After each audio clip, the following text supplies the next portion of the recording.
توحید سب سے پہلی چیز ہے میرے بھائی، اگر زندگی سے غم کو دور کرنا ہے۔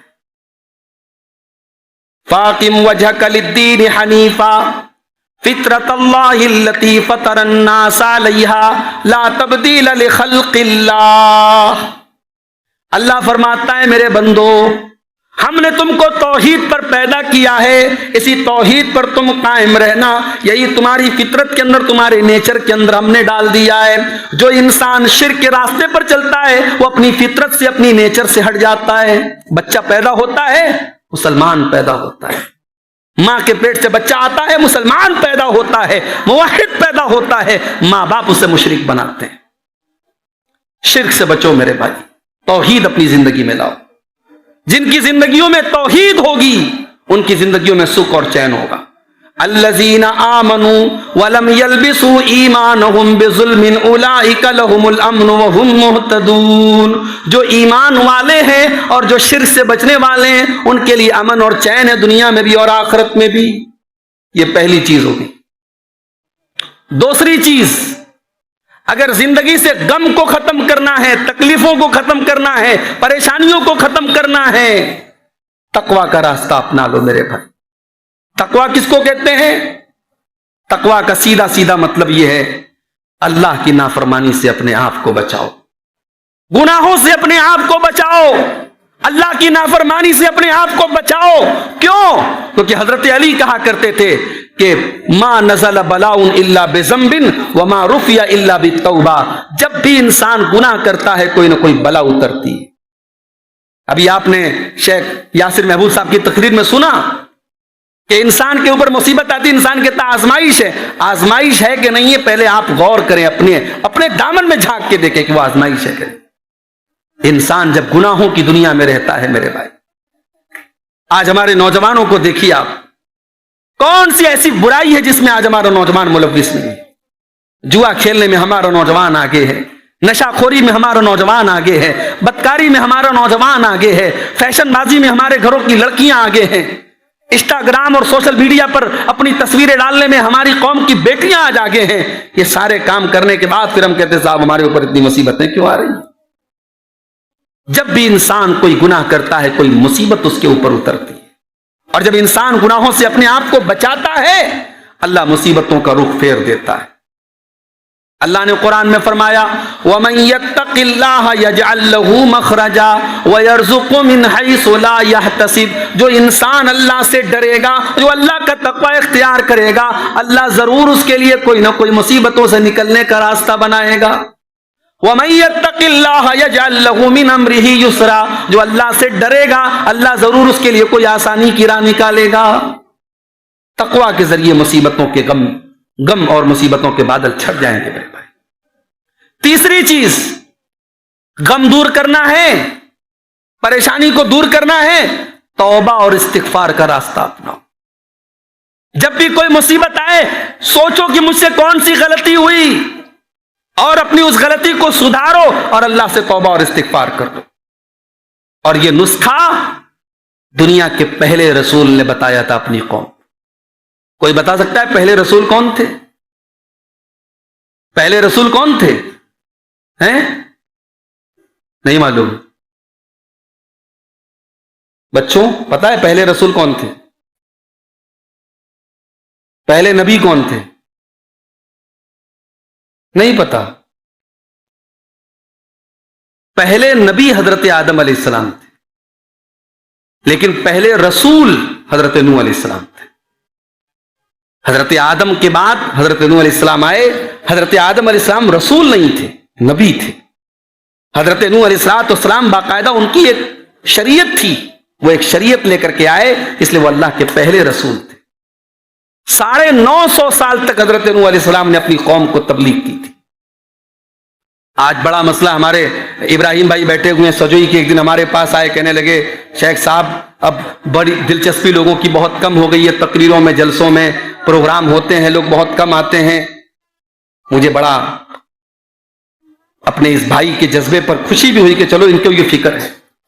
آج تو یہ حالت ہے، لوہتا میں پروگرام ہو رہا ہے، رحیم پورہ میں اور دھنی پورہ میں پروگرام ہو رہا ہے، اور بغل کے لوگ الاول کے لوگ اور قریب کے لوگ جو آ سکتے ہیں اور پروگراموں میں آیا کرتے تھے، اب دلچسپی کم ہو گئی، صاحب نہیں آ رہے۔ بعض لوگ کہتے ہیں صاحب ہم تو موبائل پہ سن لیں گے۔ معاف کرنا میرے بھائی، موبائل پہ سن کر کے آپ کو اس مجلس کی برکت نہیں ملے گی۔ پہلے کے جب یہ سواریوں کا انتظام نہیں ہوتا تھا اور پریشانیاں ہوتی تھی، راستے خراب تھے، بجڈیا میں پروگرام ہوتا تھا، علی پورہ میں پروگرام ہوتا تھا، لوتا کے کتنے بزرگوں کو میں دیکھتا تھا کہ وہ ہر پروگرام میں پہنچتے تھے۔ جذبہ تھا صاحب، ان کا ایک جذبہ تھا کہ ہم پروگرام میں جائیں گے، اسی بہانے ہم جماعت کے علماء سے ملاقات کر لیں گے، جماعت کے بڑے بڑے لوگوں سے ملاقات۔ اب وہ ساری چیزیں ختم ہو رہی ہیں، اب لوگ جلسوں میں نہیں آتے ہیں، شوق اور جذبہ کم ہو رہا ہے میرے پیارے ساتھی۔ مگر یاد رکھو، یہ چھوٹے موٹے پروگرام آج اگر 100 لوگ آ رہے، وہ وقت بھی آئے گا 100 لوگ بھی نہیں آئیں گے، 10 لوگ آئیں گے۔ مگر یہ کوششیں جاری رہنی چاہیے، یہ پروگرام ہوتے رہنے چاہیے۔ جو آ رہے ہیں ان کی خوش قسمتی ہے، جو نہیں آ رہے ان کی بد نصیبی ہے۔ نوح علیہ السلام 950 سال تک اپنی قوم کو تبلیغ کرتے ہیں، اور قرآن کہتا ہے وَمَا آمَنَ مَعَهُ إِلَّا قَلِيلٌ، نوح علیہ السلام کے اوپر ایمان لانے والے مٹھی بھر لوگ تھے۔ 950 سال تک تبلیغ کرنے والے رسول کے اوپر مٹھی بھر لوگ ایمان لائے، اکثریت نے ان کی بات نہیں مانی۔ تو کیا حضرت نوح علیہ السلام بیکار ہو گئے؟ نعوذ باللہ، کیا ان کی تبلیغ بیکار ہو گئی؟ ان کی محنت بیکار ہو گئی؟ نہیں، ان کو ان کی محنت کا ثواب ملے گا، اور جن لوگوں نے ان کی بات نہیں مانی ہے وہ پچھتائیں گے کر قیامت کے دن۔ میرے پیارے ساتھیوں، دین کی بات اگر آپ کے علاقے میں ہو رہی ہے، علماء آپ کے گھروں تک چل کے آ رہے ہیں، اس کو بہترین موقع جانا کریں۔ حضرت نوح علیہ السلام اپنی قوم سے کہتے ہیں فَقُلْتُ اسْتَغْفِرُوا رَبَّكُمْ إِنَّهُ كَانَ غَفَّارًا يُرْسِلِ السَّمَاءَ عَلَيْكُمْ مِدْرَارًا۔ حضرت نوح علیہ السلام اپنی قوم سے کہتے ہیں اے میری قوم کے لوگوں، تم اللہ سے استغفار کیا کرو، اللہ بہت بخشنے والا ہے، وہ تمہیں معاف کر دے گا۔ يُرْسِلِ السَّمَاءَ عَلَيْكُمْ مِدْرَارًا، وہ آسمان سے موسلادھار بارش نازل فرمائے گا۔ ابھی ہمارے یہاں بارش کا موسم نہیں ہے تو ہمیں بارش کی اہمیت اس وقت تو نہیں معلوم ہے۔ کشمیر میں اس موسم میں جنوری میں اور دسمبر میں کشمیر میں برف باری ہوتی ہے۔ ابھی کشمیر کے ایک مولانا صاحب آئے تھے ہمارے یہاں، بتا رہے تھے مولانا اس بار نہ بارش ہو رہی ہے نہ برف، کہیں پورے کشمیر میں کہیں برف ہے، لوگ پریشان ہیں، استسقاء کی نماز ہو رہی ہے، دعائیں ہو رہی ہیں، مگر برف کا نام و نشان نہیں۔ بارش کا قطرہ زمین پر تب گرتا ہے جب انسان اللہ سے توبہ اور استغفار کرتا ہے۔ وَيُمْدِدْكُمْ بِأَمْوَالٍ وَبَنِينَ، اللہ تمہارے مال میں برکت عطا فرمائے گا، اللہ تمہیں اولاد عطا فرمائے گا۔ وَيَجْعَلْ لَكُمْ جَنَّاتٍ وَيَجْعَلْ لَكُمْ أَنْهَارًا، اللہ تمہیں باغات عطا فرمائے گا، تمہیں نہریں عطا فرمائے گا۔ بس ایک شرط ہے، تم توبہ کیا کرو، تم استغفار کیا کرو۔ اسی طریقے سے اگر غم کو دور کرنا ہے، اللہ کا کثرت سے ذکر کیا کرو میرے بھائی۔ انسان کو جس سے محبت ہوتی ہے اس کا نام اکثر لیتا ہے۔ اگر آپ کے دل میں اللہ کی محبت ہے، اٹھتے بیٹھتے چلتے پھرتے اللہ کا ذکر آپ کی زبان پر ہونا چاہیے۔ کوئی اچھی چیز آپ نے دیکھ لی، سبحان اللہ، کوئی افسوسناک بات آپ کے سامنے آ گئی، انا للہ و انا الیہ راجعون آپ نے پڑھا، کوئی عجیب منظر آپ نے دیکھا، اللہ اکبر آپ کی زبان سے نکل گیا، آپ کو کوئی نعمت مل گئی، آپ نے الحمدللہ کہہ دیا، آپ اٹھتے بیٹھتے چلتے پھرتے اللہ کا نام لے رہے ہیں، اللہ کا ذکر کر رہے ہیں، یہ اللہ سے محبت کی دلیل ہے میرے بھائی۔ اللہ قرآن میں کہتا ہے فَاذْكُرُونِي أَذْكُرْكُمْ، میرے بندو مجھے یاد کرو میں تمہیں یاد کروں گا۔ اور حدیث قدسی میں اللہ کے نبی فرماتے کہ اللہ تعالیٰ کہتا ہے کہ انا عند ظن عبدی بی، میں اپنے بندے کے گمان کے مطابق ہو جاتا ہوں، بندہ جیسا میرے بارے میں سوچتا ہے میں ویسا ہو جاتا ہوں۔ اگر بندہ اپنے دل میں مجھے یاد کرتا ہے، اللہ کہتا میں بھی اپنے نفس میں اس کو یاد کرتا ہوں۔ اگر بندہ 4 لوگوں کے سامنے مجھے یاد کرتا ہے، اللہ کہتا میں اس سے بہترین مجلس میں، فرشتوں کی مجلس میں اس کو یاد کرتا ہوں۔ اگر بندہ ایک بتا میرے قریب آتا ہے، میں ایک ہاتھ اس کے قریب آتا ہوں۔ اگر بندہ چل کے میرے پاس آتا ہے، میں دوڑ کے اس کے پاس آتا ہوں۔ اللہ کا ذکر کیا کرو میرے بھائی۔ ایک مومن کے لیے بہت بڑا احساس ہے، جب مومن کسی مصیبت میں گھر جائے، اس کے دل میں اگر یہ تصور اور یہ عقیدہ موجود ہے میرا رب میرے ساتھ ہے، میرا اللہ میرے ساتھ ہے، اللہ وہ ہے میرے بھائی جو ناممکن کو ممکن بنا دے گا۔ یاد کرو اپنے نبی کی سیرت کا وہ منظر، جب غار ثور میں اللہ کے نبی حضرت ابو بکر صدیق کے ساتھ تھے اور دشمن بالکل غار ثور کے دہانے پر پہنچ چکا تھا، اور ابو بکر صدیق ڈر کے مارے حضرت اللہ کے پیارے نبی سے کہہ رہے تھے اللہ کے نبی اگر ذرا سا انہوں نے نیچے دیکھ لیا تو ہم پکڑ لیے جائیں گے. قرآن کریم میں اللہ نے اس واقعے کو بیان کیا, فرمایا الا تنصروه فقد نصره الله اذ اخرجه الذين كفروا ثاني اثنين اذ هما في الغار. او لوگو اگر آج تم میرے نبی کی مدد نہیں کرو گے تو ہم نے تو اپنے نبی کی مدد غار ثور میں بھی کی تھی, جب میرا نبی اپنے ساتھی ابو بکر سے کہہ رہا تھا اذ يقول لصاحبه لا تحزن ان اللہ معنا, جب ابو بکر سے اللہ کے نبی کہہ رہے تھے, اپنے دوست سے کہہ رہے تھے اے ابو بکر گھبراؤ نہیں, اے ابو بکر ٹینشن نہ لو, اے ابو بکر غم نہ کرو, اللہ ہمارے ساتھ ہے, اللہ ہمارے ساتھ ہے. یہ احساس اگر آپ کے دل میں ہے کہ اللہ ہمارے ساتھ ہے, میرے بھائی حالات سے مت گھبراؤ, اس سے برے حالات بھی ہماری تاریخ میں آئے. ابھی الحمدللہ ہماری سینکڑوں نہیں ہزاروں مسجدیں موجود ہیں, اللہ کی بارگاہ میں سجدہ کرنے کے ہمارے پاس بہت سارے موقع ہیں. تاریخ نے وہ دور بھی دیکھا ہے جب مسلمان کے لیے سجدہ کرنا دوبر کر دیا گیا تھا. مسلمان چھوڑ دو, ہمارے نبی کے لیے مکہ کی سرزمین پر سجدہ کرنا مشکل کر دیا گیا تھا. آپ سجدہ کرتے تھے, کوئی آ کر کے آپ کے گلے میں چادر ڈال کے آپ کا گلا گھونٹنے کی کوشش کرتا تھا, کوئی آپ کے اوپر اونٹنی کی بچہ دانی لا کے ڈال دیتا تھا.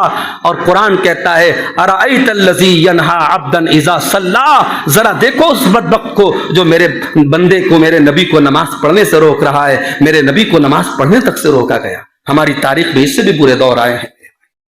ہمیں اللہ کی رحمت سے کبھی مایوس نہیں ہونا ہے. ایک دور تھا جب تاتاری اسلامی تاریخ میں مسلمانوں کے بڑے کٹر دشمن بن کے ابھرے تھے, اور بغداد میں انہوں نے اینٹ سے اینٹ بجا دی تھی. دریائے دجلہ کا پانی مسلمانوں کے خون سے لال ہو گیا تھا, مسلمانوں کی لائبریریوں کو جلا دیا گیا, اس کی کتابوں کو ایسا دریا میں ڈالا گیا, دریا کا پانی کالا ہو گیا تھا. وہ دور بھی تاریخ نے دیکھا تھا.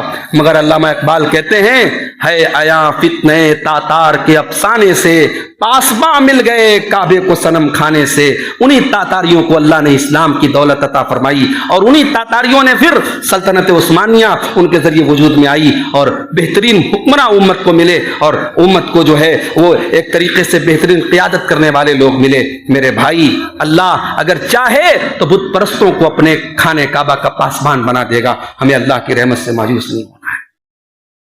موسیٰ علیہ السلام جا رہے ہیں بنی اسرائیل کو لے کر کے, پیچھے فرعون کا لشکر ہے, سامنے دریائے قلزم ہے, اور موسیٰ علیہ السلام کے ساتھی کہتے ہیں کہ اے موسیٰ یہ کہاں آپ نے لا کے کھڑا کر دیا, انا لمدرکون, اب تو ہم پکڑ لیے جائیں گے, اب تو گرفتار ہو جائیں گے. حضرت موسیٰ بڑے اطمینان سے کہتے کلا ان معی ربی سیہدین, ہرگز نہیں, میرا رب میرے ساتھ ہے, میرا اللہ میرے ساتھ ہے, میرا اللہ ضرور کوئی نہ کوئی راستہ نکالے گا. ابھی موسیٰ علیہ السلام کی زبان سے جملہ نکلا, قرآن کہتا ہے فَأَوْحَيْنَا إِلَى مُوسَىٰ أَنِ اضْرِب بِّعَصَاكَ الْبَحْرَ فَانْفَجَرَ فَكَانَ كُلُّ فِرْقٍ كَالطَّوْدِ الْعَظِيمِ. حضرت موسیٰ کو اللہ نے حکم دیا اے موسیٰ اپنی لاٹھی کو تم پانی کے اوپر مار دو. موسیٰ علیہ السلام نے پانی کے اوپر اپنی لاٹھی کو مارا, دونوں طرف سے پانی پہاڑوں کی طرح تھم گیا, رک گیا, اور بیچ میں راستہ بن گیا. آپ نے پانی کے اوپر برج دیکھا ہوگا, بمبئی وغیرہ میں بہت بڑا برج ہے, اس کو بولتے ہی ہیں سی لنک, سمندر کے اوپر کا راستہ. آج سمندروں کے اوپر بڑے بڑے برج بنتے ہیں, مگر یہاں سمندر کے بیچ میں اللہ نے موسیٰ علیہ السلام کے لیے راستہ بنایا. تو اللہ کے لیے کچھ ناممکن نہیں ہے میرے بھائی. اس لیے ہمیں اور آپ کو یہ بات یاد رکھنی چاہیے کہ اللہ کو ہمیں بھولنا نہیں, اللہ کا ذکر کرتے رہنا, اللہ کو یاد کرتے رہنا. اسی طریقے سے اگر زندگی سے غم دور کرنا ہے, نماز کو اپنی زندگی کا معمول بنا لو میرے بھائی. وَاسْتَعِينُوا بِالصَّبْرِ وَالصَّلَاةِ, صبر اور نماز کے ذریعے اللہ کی مدد طلب کرو. حضرت حذیفہ کہتے ہیں کہ اللہ کے نبی جب ٹینشن میں ہوتے تھے نماز پڑھتے تھے. آج اتنی بڑی مصیبت کی گھڑی ہے ہماری پوری قوم کے لیے, میں پوچھتا ہوں کیا نمازیوں کی تعداد میں کوئی اضافہ ہوا؟ کیا ہماری مسجدوں میں نمازیوں کی تعداد بڑی؟ نہیں. جو بے نمازی تھا آج بھی بے نمازی ہے, جو شرابی تھا آج بھی شرابی ہے, جو بدکار تھا آج بھی بدکار ہے, جو عیاش تھا آج بھی عیاش ہے, جو حرام خور تھا وہ آج بھی حرام خور ہے. ہماری دلوں کی دنیا پہ کوئی فرق نہیں آیا. اس کا مطلب کہ ہم بڑے کٹھور ہو چکے ہیں, پتھر دل ہو چکے ہیں میرے پیارے بھائیوں. اتنی مشکل گھڑیوں میں بھی آج ہمارے ایمان اور ہمارے یقین میں کوئی بڑھوتری نہیں ہو رہی. نماز سے اپنا تعلق مضبوط کرو میرے بھائی. اسی طریقے سے غم دور کرنے کا ایک طریقہ یہ بھی بتایا گیا کہ اللہ کے پیارے نبی پر کثرت سے درود پڑھو. میں مانتا ہوں ہمارے بہت سارے اہل حدیث بھائی نبی پر درود پڑھتے ہیں، مگر اوور آل اگر دیکھا جائے ہمارا ایک مسلمانوں کا ایک فرقہ وہ ہے جس نے درود و سلام کے متعلق بہت ساری بدعات نکال دی. اذان کے پہلے درود پڑھا جا رہا ہے اور ایسے موقعوں پر درود پڑھا جا رہا ہے جہاں پڑھنے کا ثبوت نہیں ہے. لیکن ہم نے کیا کیا؟ الٹا ہم کنجوس ہو گئے اس معاملے میں، جبکہ ہونا کیا چاہیے تھا؟ ہم اہل حدیث ہیں، ہمارا سب سے بڑھ کر کے اس معاملے میں ہمارا قدم آگے ہونا چاہیے تھا. ہمارا تو اس حدیث پر عمل ہونا چاہیے. اللہ کے پیارے نبی نے فرمایا کہ وہ انسان جو میرے اوپر ایک مرتبہ درود پڑھتا ہے اللہ 10 رحمتیں اس کے اوپر نازل کرتا ہے. اور آپ نے فرمایا بخیل ہے وہ انسان جس کے سامنے میرا نام لیا جائے اور وہ میرے اوپر درود نہ پڑے. حضرت ابی بن کعب نے ایک مرتبہ اللہ کے نبی سے پوچھا، اے اللہ کے نبی میں آپ پر بہت درود پڑھتا ہوں، مجھے آپ بتائیے میں کتنا ٹائم آپ کے اوپر درود پڑھا کروں. حضرت ابی بن کعب ایک دعا کرتے تھے، آدھا گھنٹہ 1 گھنٹہ بیٹھ کے دعا کیا کرتے تھے. تو انہوں نے کہا کہ میں جو اتنی دیر میں دعا کرتا رہتا ہوں اس کا کتنا حصہ میں آپ کے اوپر درود پڑھتا رہوں؟ اللہ کے نبی نے کہا تمہاری مرضی. انہوں نے کہا کہ اگر میں اپنی اس دعا کا 1/4 حصہ آپ کے لیے درود کے لیے الگ کر دوں تو کیا حرج ہے؟ اللہ کے نبی نے فرمایا کہ اگر کچھ بڑھا لو تو بہتر رہے گا. انہوں نے کہا اگر آدھا حصہ میں آپ پر درود پڑھوں، اپنی دعا کا آدھا حصہ آپ کے لیے درود پڑھنے کے لیے خاص کر دوں. اللہ کے نبی نے کہا کچھ بڑھا لو تو اور اچھا ہے. انہوں نے کہا 2/3 کر دوں. آپ نے کہا کچھ اور بڑھا لو تو اور اچھا ہے. کہا اے اللہ کے نبی پھر میں ایک کام کرتا ہوں، جو میں نے اپنی دعا کا ٹائم الگ سے نکالا ہے اس پورے ٹائم میں صرف آپ کے اوپر درود پڑھوں گا. اللہ کے پیارے نبی نے فرمایا، ترمذی کی صحیح روایت ہے، اذن تکفا ہمک ویغفر لک ذنبک. اے ابی بن کعب اگر ایسا کرو گے تمہارے سارے غم دور ہو جائیں گے اور تمہارے گناہ اللہ تعالیٰ معاف کر دے گا. درود شریف پڑھنے سے بھی ہمارے غموں کے بادل چھٹ جاتے ہیں میرے بھائی. اسی طریقے سے تقدیر پر ایمان، یہ بھی ہمارے غم کو دور کرنے کا بہت بڑا نسخہ ہے میرے بھائی. ایک مومن کو پتا ہے اللہ کی تقدیر کے مطابق کائنات میں سب کچھ ہو رہا ہے.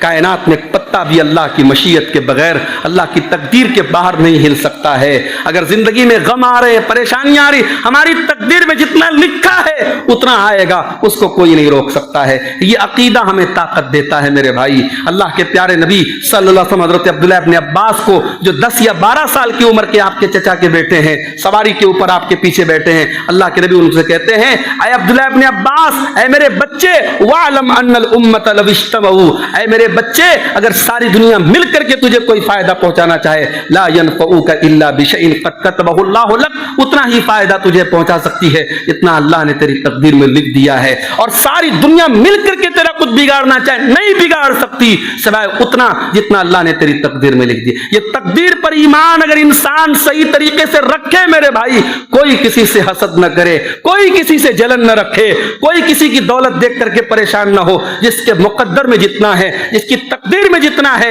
اس سے زیادہ اس سے کم اسے ملنے والا نہیں ہے، اس سے زیادہ اسے ملنے والا نہیں ہے. میری تقدیر میں جو لکھا ہے اس کو کوئی روک نہیں سکتا ہے. یہ عقیدہ میرے بھائی بہت ساری ٹینشن اور غم سے ہمیں بچاتا ہے. اسی طریقے سے غم سے بچانے کا ایک اور فارمولا ہے، موت کو یاد کیا کرو. موت کے اندر دو چیزوں کی خاصیت ہے، بڑے غور سے سنیے گا. اللہ کے نبی فرماتے موت کے اندر 2 خاصیت ہے.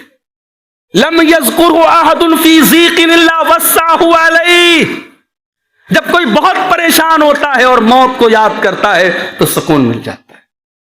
مان لو ایک انسان ہے بہت بیمار ہے، پیسے نہیں ہے علاج کے، بچے بھی کمزور ہیں، اولاد بھی کمزور ہے، پریشان ہے. اب وہ اس بیماری میں، اس تکلیف میں، اس غربت میں بیچارہ کچھ نہیں کر سکتا. جب وہ اپنی موت کے بارے میں سوچتا ہے تو اس کو ایک قسم کا سکون ملتا ہے کہ یار چلو ٹھیک ہے، بہت غم ہے، بہت تکلیف ہے، ایک دن مرنا ہے نا، مر جائیں گے، یہ سارے غم دور ہو جائیں گے. اور ویسے بھی جب مومن مرتا ہے نا تو مومن کی جب روح نکلتی ہے بڑے آرام سے نکلتی ہے. مومن کی روح اللہ کے نبی فرماتے فرشتہ ایسے نکالتا ہے جیسے آٹے پر سے بال نکالا جاتا ہے، بڑے آرام سے اس کی روح نکلتی ہے. اور مومن کی جب روح نکلتی ہے تو مومن دنیا کی تکلیفوں اور ٹینشن سے راحت پا جاتا ہے. اللہ کے نبی کے سامنے ایک جنازہ گزرا، آپ نے فرمایا جو جنازہ گزرا ہے یا تو یہ راحت پا گیا، یہ راحت دے گیا، یا تو چین مل گیا اس کو یا لوگوں کو چین مل گیا۔ صحابہ نے کہا اللہ کے نبی ہم سمجھے نہیں آپ کہنا کیا چاہتے ہیں۔ آپ نے فرمایا العبد المومن یستریح من نصب الدنیا، مومن جب مرتا ہے دنیا کی تکلیف سے، دنیا کی ٹینشن سے، دنیا کے بھائی جب تک انسان زندہ ہے کچھ نہ کچھ جھنجٹ، کچھ نہ کچھ جھمیلا لگا ہے اس کی زندگی میں، مر گیا تو سارے ٹینشن سے، سارے جھمیلوں سے آزاد ہو گیا۔ اور جب فاسق و فاجر مرتا ہے، جب گنہگار مرتا ہے، جب بدکار مرتا ہے، اللہ کے نبی فرماتے ہیں یستریح من العباد والبلاد والشجر والدواب، اس کے مرنے پر پیڑ پودے بھی خوشی ظاہر کرتے ہیں، اللہ کے بندے بھی خوشی ظاہر کرتے ہیں کہ چلو اس کا قصہ تمام ہوا، دنیا کو چین ملا۔ تو ایسی موت ہونی چاہیے میرے بھائی، موت کو یاد کیا کرو۔ اللہ کے نبی فرماتے ہیں پریشانی میں موت کو یاد کرو گے تو سکون ملے گا، اور بہت جب دولت مل رہی ہے، بہت عزت مل رہی ہے، بہت شہرت مل رہی ہے، اور ایسے ٹائم جب موت کو یاد کرو گے تب اپنی اوقات سمجھ میں آئے گی کہ یار آج بہت ماننے والے لوگ ہیں، آج گھر سے نکلتا ہوں بہت سلام کرنے والے لوگ ہیں، آج بڑی قدر کرنے والے لوگ ہیں، مر جاؤں گا قبر میں اکیلے رہوں گا، منکر نکیر کا جواب اکیلے مجھے دینا ہے، قبر کی سختیوں کو اکیلے مجھے جھیلنا ہے۔ جب موت کو یاد کرو گے اپنی اوقات یاد رہے گی، اپنی حیثیت یاد رہے گی۔ موت کو یاد کیا کرو میرے بھائی، اور جب موت کو یاد کیا کرو تو ایک اور نقطہ آپ کو بتاتا ہوں، جب موت کو یاد کیا کرو تو اللہ کے پیارے نبی کی وفات کا لمحہ بھی یاد کیا کرو۔ اور یہ میں نہیں کہہ رہا ہوں، یہ اللہ کے نبی خود کہہ رہے ہیں کہ جب تمہارے اوپر کوئی مصیبت آئے میری امت کے لوگوں تو کان کھول کر کے سن لو، فَلْيَتَعَذَّبْ مُصِیبَتِي، تو اپنے دل کو تسلی دے لینا کہ میرے اوپر بہت بڑی مصیبت آئی ہے مگر نبی کے جانے سے بڑی مصیبت تو نہیں آئی ہے۔ ایک دور وہ بھی آیا تھا ہماری تاریخ میں جب 12 ربیع الاول کی تاریخ تھی، ربیع الاول کا مہینہ تھا، اور صحابہ کرام روتا ہوا بلکتا ہوا چھوڑ کر کے اللہ کے نبی دنیا سے گئے تھے۔ آپ کی وفات کا لمحہ جب یاد کرو گے میرے بھائی تو اپنے غم ہلکے لگنے لگیں گے، اپنی تکلیفیں ہلکی لگنے لگیں گی۔ اللہ کے نبی فرماتے ہیں کہ اس سے بڑی میری امت کے لیے کوئی مصیبت، میری وفات سے، میری موت سے بڑی کوئی مصیبت نہیں رہی ہوگی۔ غم دور کرنا ہے تو ایک اور چیز ہے میرے بھائی، آپ اگر شادی شدہ نہیں ہیں تو نکاح کر لیں، شادی کر لیں۔ نکاح اور شادی کے اندر بھی اللہ تعالیٰ نے بڑی خوبی رکھی ہے، اور تجربہ میں نے دیکھا ہے سماج میں، جو ہم لوگ یہ لوگ بولتے ہیں نا شادی کر دو تو ذمہ داری آ جائے، یہ صرف محاورہ نہیں ہے، حقیقت ہے۔ بڑے لوگوں کو میں نے دیکھا جو بائک چلاتے تھے 100 کی اور 110 کی اسپیڈ میں چلاتے تھے، اور محلے والے ڈرتے تھے کہ یہ کون بیوقوف آ گیا، کب کس کو بھڑا دے گا، کب کس کو لڑا دے گا۔ شادی ہو گئی، بیوی بغل میں بیٹھ گئی، اب ساری اسپیڈ کنٹرول میں ہو گئی، بچے ہو گئے اور کنٹرول میں آ گئے۔ شادی آپ کو کنٹرول کرتی ہے، ذمہ داری کا بوجھ آپ کے اوپر لاتی ہے، اور میرا رب قرآن میں کہتا ہے وَمِنْ آيَاتِهِ أَنْ خَلَقَ لَكُم مِّنْ أَنفُسِكُمْ أَزْوَاجًا لِتَسْكُنُوا إِلَيْهَا، ہم نے تمہاری بیوی کو پیدا کیا، تمہارے جوڑے بنائے تاکہ تم ان سے سکون حاصل کرو۔ اور میری مائیں بہنیں بیٹھی ہیں، ایک بڑی توجہ والی بات آپ سے کہنا چاہتا ہوں، جب شادی کا مقصد سکون حاصل کرنا ہے تو بیوی کو ہمیشہ اپنے آپ کو ایسا رکھنا چاہیے کہ شوہر کو اس کے ذریعے سکون ملے۔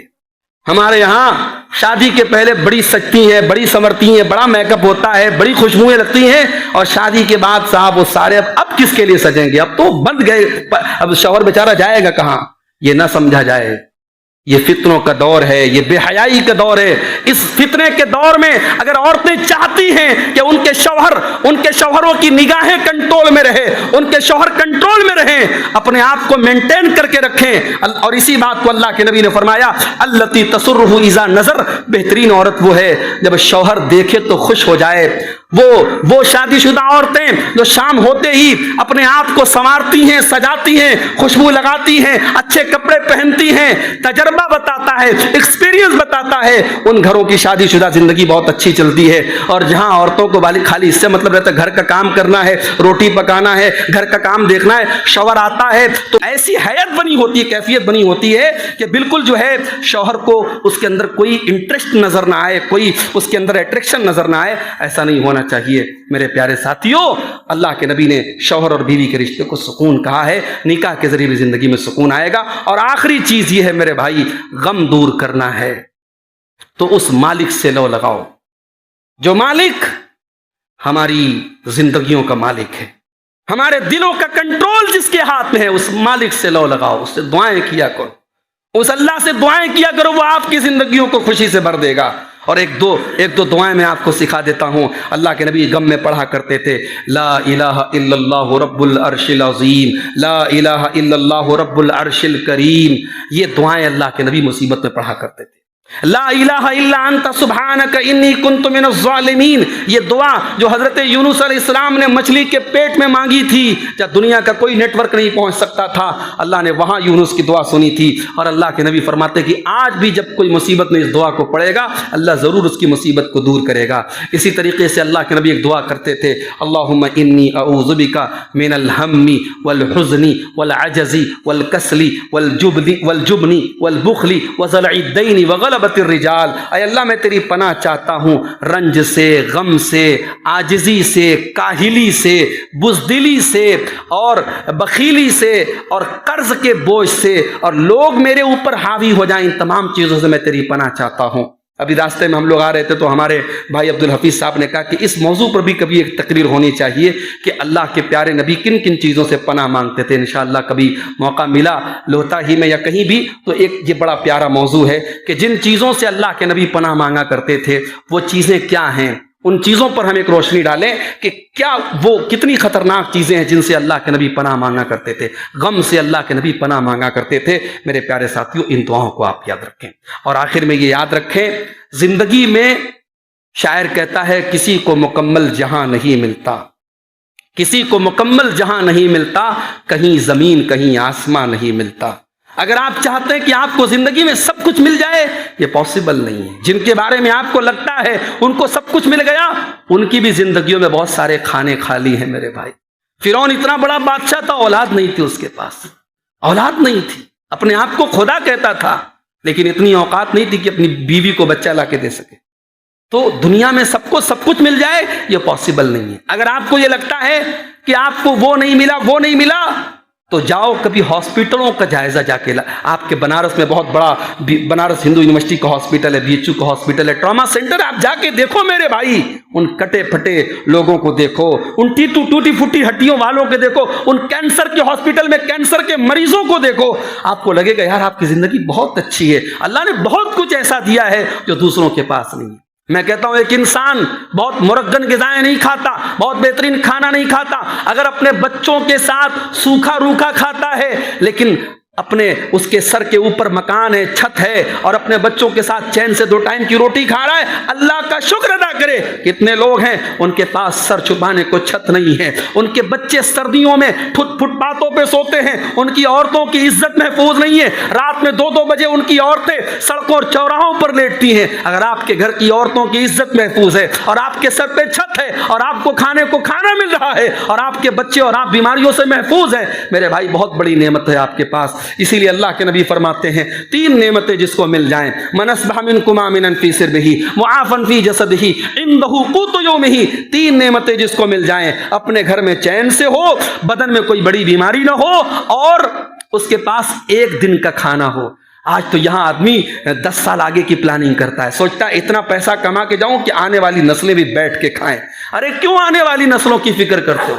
میں نے ایسے بھی لوگوں کو دیکھا ہے بچوں کے لیے پراپرٹی بنا رہے ہیں، خود ڈھنگ کا کھانا نہیں کھا رہے۔ کس کے لیے پراپرٹی بنا رہے ہو؟ کس کے لیے زمین جائیداد بنا رہے ہو؟ یہ بیوقوفی کی بات ہے، یہ نادانی کی بات ہے کہ اپنے آج کو چھوڑ کر کے آنے والے کل کے لیے ہم جو ہے محنت کریں اور آج کو بھول جائیں۔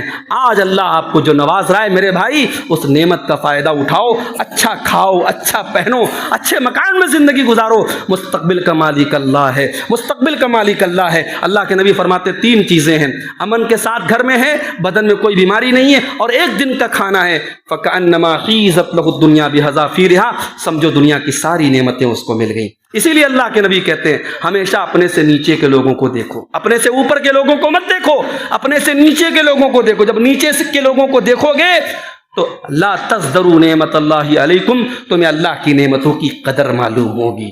شیخ سعدی کا بڑا مشہور واقعہ ہے، مسجد میں نماز پڑھنے گئے اور جوتا اتار کے گئے، اندر نماز پڑھ کے باہر نکلے، جوتا غائب۔